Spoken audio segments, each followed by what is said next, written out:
Bonjour, le sujet de la chronique aujourd'hui, ça va être de regarder la deuxième erreur que les gens font lorsqu'ils veulent perdre du poids.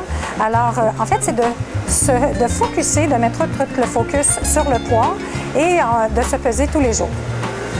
Pourquoi? Parce que ça devient obsessif et en plus, c'est non représentatif des résultats réels. C'est comme si, en fait, le poids devenait, mesurait notre propre valeur personnelle. Donc, si j'ai perdu du poids, ben je suis bonne. Et si j'ai pas perdu du poids, ben j'ai pas de discipline, je suis pas bonne. Et en fait, ça peut aller jusqu'à, finalement, je serai jamais capable de maigrir. Alors qu'on sait que la perte de poids, le poids sur la balance qui est mesuré, c'est pas du tout précis. On peut pas mesurer notre poids avec une précision de plus de 2 livres.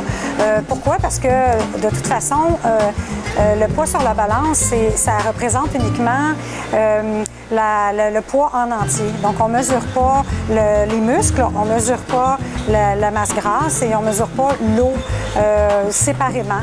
Et on sait que si une personne s'entraîne, elle va prendre même du poids, de la masse musculaire. Et ça, ça va se refléter sur la balance. Donc, elle va peut-être avoir perdu du gras, mais elle va avoir pris de la masse musculaire. Donc, ça ne sera pas représentatif, le poids qu'il va avoir sur la balance. Deuxième chose, l'eau fait varier le poids, notre poids. Donc, on sait que notre corps est composé d'environ 65 d'eau. Et notre poids sur la balance va varier d'une journée à l'autre et du matin à l'autre à cause de la rétention d'eau. Et donc, quand on est fatigué à la fin de la journée et quand on était stressé, on sait que ça va nous faire retenir de l'eau. Et on peut prendre jusqu'à 4 livres du matin au soir. C'est pas parce qu'on a pris un repas copieux en fin de journée, qu'on est allé au restaurant, qu'on a pensé qu'on a trop mangé, qu'on a pris les 4 livres. C'est davantage parce que on est fatigué, on est en fin de journée et parfois aussi, le lendemain d'un repas copieux pris au restaurant, on va se réveiller, on va dire « Mon Dieu, j'ai pris 3 livres ». On n'a pas consommé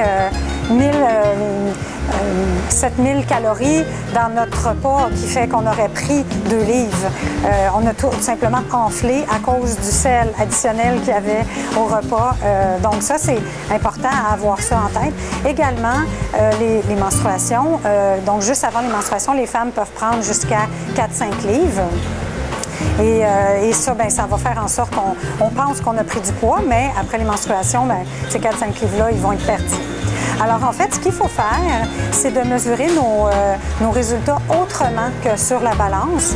Alors, regardez comment on se sent dans nos vêtements. Est-ce qu'on a plus d'énergie?